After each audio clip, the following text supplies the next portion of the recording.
From stardust and clay, the birthing of two mothers. In the beginning, when the world was new, there were two women. They were not made at the same time, nor in the same way. Lilith, they say, was formed from the earth, just as Adam was. She rose from the dust, strong and fierce, with the fire of creation burning in her eyes. Eve came later. She was born from tenderness, a rib taken from Adam's side as he slept. Where Lilith was fire, Eve was water, flowing and gentle. She carried within her the essence of balance, the quiet strength of the moon pulling at the tides. Their purposes were different too. Lilith was to be Adam's equal, a partner in the taming of this new world. Eve was to be his comfort, a companion in the garden of delights that had been made for them. And so the stage was set for two very different stories to unfold. Two stories that would echo down through the ages, whispering of choice, of freedom, and of the many faces of creation. Lilith walked with the wind. It danced in her hair, whispered secrets in her ear. She wasn't afraid of the wildness of the world, the shadows that stretched long in the twilight. The earth was her cradle, the sky her canopy. Adam, he was different. He sought order, dominion over the creatures of the garden. He named them, categorized them, sought to understand them. But Lilith, she knew the language of their hearts, the rhythm of their wildness that mirrored her own. She chafed against the rules, the expectations. Why should she be subservient to Adam, bend to his will? Were they not both born of the same earth, under the same stars? The fire in her burned bright, a beacon of defiance in the growing darkness. And so she chose freedom over constraint, the unknown over the familiar. With a heart full of longing and a spirit unwilling to be broken, Lilith walked away from Eden and into the wilderness.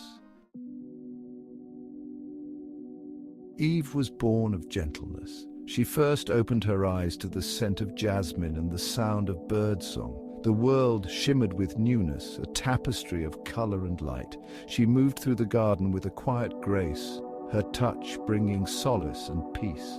Adam delighted in her company. He told her stories of the stars, of the dreams he held for their future.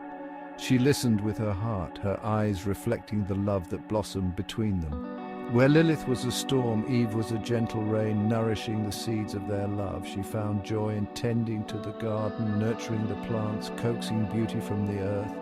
Her laughter echoed amongst the trees, as sweet and pure as the morning dew. Eve was the embodiment of harmony, a testament to the beauty of balance and peace. And so she walked hand in hand with Adam, their love a beacon of light in the heart of paradise. Their days were filled with laughter, their nights with the quiet joy of shared dreams. The night Lilith returned to Eden, the moon was full and heavy in the sky. She found Eve by the shimmering pool, her reflection a silver echo in the water. Lilith watched her, a strange ache in her heart. "You are different," Lilith said, her voice a husky whisper on the wind. Eve turned, her eyes wide with surprise, but there was no fear in them, only curiosity. "He speaks of you, he calls you Eve." "And you are Lilith," Eve replied, her voice soft as the rustling leaves. "He grieves for you, he does not understand." They spoke through the night, sharing stories of their journeys, their hopes, their fears. Lilith spoke of freedom, of the exhilaration of forging her own path. Eve spoke of love, of the quiet joy of creating a home, a family. As the first rays of dawn kissed the horizon, they looked at each other, two sides of the same coin, forever linked by their shared history. A choice had been made, but the path ahead was still unwritten.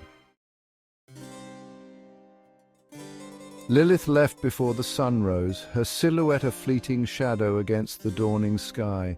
She carried with her the knowledge that there was no right or wrong way to be a woman, to live, to love. The wilderness beckoned and she walked into its embrace, her head held high, her spirit unbroken.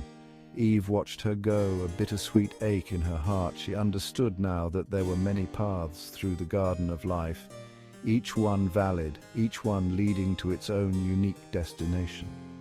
She turned back to Eden, to Adam. and the life they were building together. Their paths diverged, but the memory of their meeting lingered. Lilith's strength gave Eve the courage to question, to seek her own truth. Eve's compassion softened Lilith's edges, reminding her that even in the darkest wilderness, love could still bloom.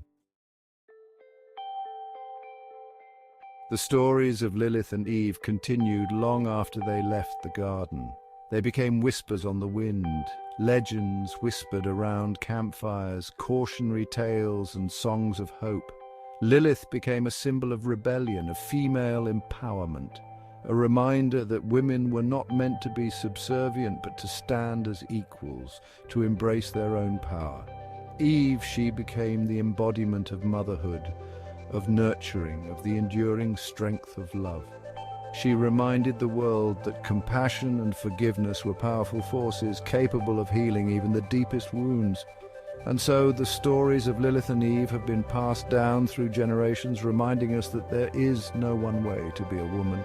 We are all woven from the same fabric, but our individual threads are what make us unique, beautiful, and strong. We can be fierce as Lilith, compassionate as Eve, or embrace the many shades in between. The choice, as always, is ours to make.